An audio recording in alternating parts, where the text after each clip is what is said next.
Hello everyone! So, marami po nagtatanong sa atin kung paano daw po tayo mag-invite ng agent kung ikaw po ay isang agent. Okay? So, i-click lang po natin itong agent na nandito po. So, nakikita nyo sa screen. Ito pong sample natin is agent account. So, napakasimple lang po. I-click nyo lang po itong manage.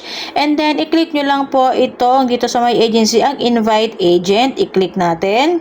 And then, yan po may dalawang option. Pwede nyo pong click to share or ito pong copy.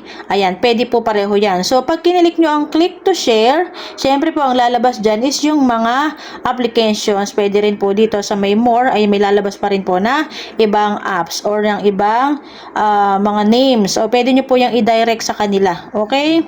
Pwede rin po itong copy. Napakasimple lang po. Tulad nito, madalas kong ginagawa is direct lang po to Facebook. And then, i-click to share, Facebook. Ayan. And then, ayun na po. Mag-type lang po kayo, tapos kung ano po gusto nyo idagdag, and then invite na po siya or next, okay? Then, pwede naman po din sa messenger, pag kinilik po nyo po itong click to share, and then lalabas po dito messenger, WhatsApp, line, depende po kung saan nyo po gustong i-share. And then, ayun, ganun lang po yon. At ang napaka-importante po kasi, once na ikaw po ay nag-invite ng agent, ay ito po ang sasabihin nyo.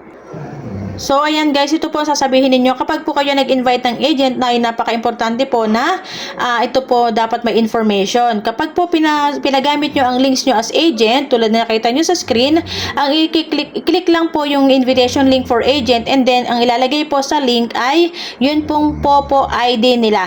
Okay, and then yung code po is makikita naman po doon sa system inbox. Okay, saan ang system inbox? Dito po.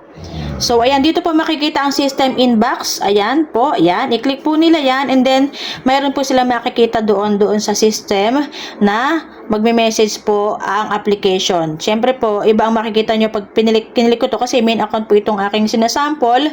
Iba't ibang message po yung makikita nyo doon. So, i-click nyo lang po yung message inbox. Ito yon. Ayan, sa baba. And then, makikita nyo po yung message ng POPO. Ganun lang po yon. And then, sasabihin po sa inyo sa notification is congratulations dahil nag-login na po yung inyong friends na in-invite niyo as your sub-agent. Kasi po ay agent po kayo.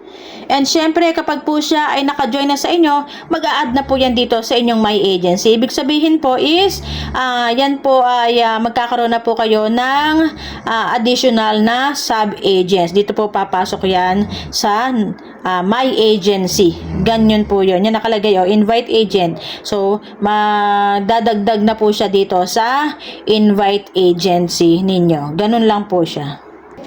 And then, syempre po, kapag kayo po ay nakapag-invite na po ng, nakapag-invite na po kayo ng mga sub-agents, so, dapat po ang inyong sub-agents ay nag-i-invite din po ng mga host nila. Okay, napaka-importante po na mayroong host dahil kapag walang host ay na-expired po ang inyong agency. So, congratulations in advance and happy earnings everyone. Thank you!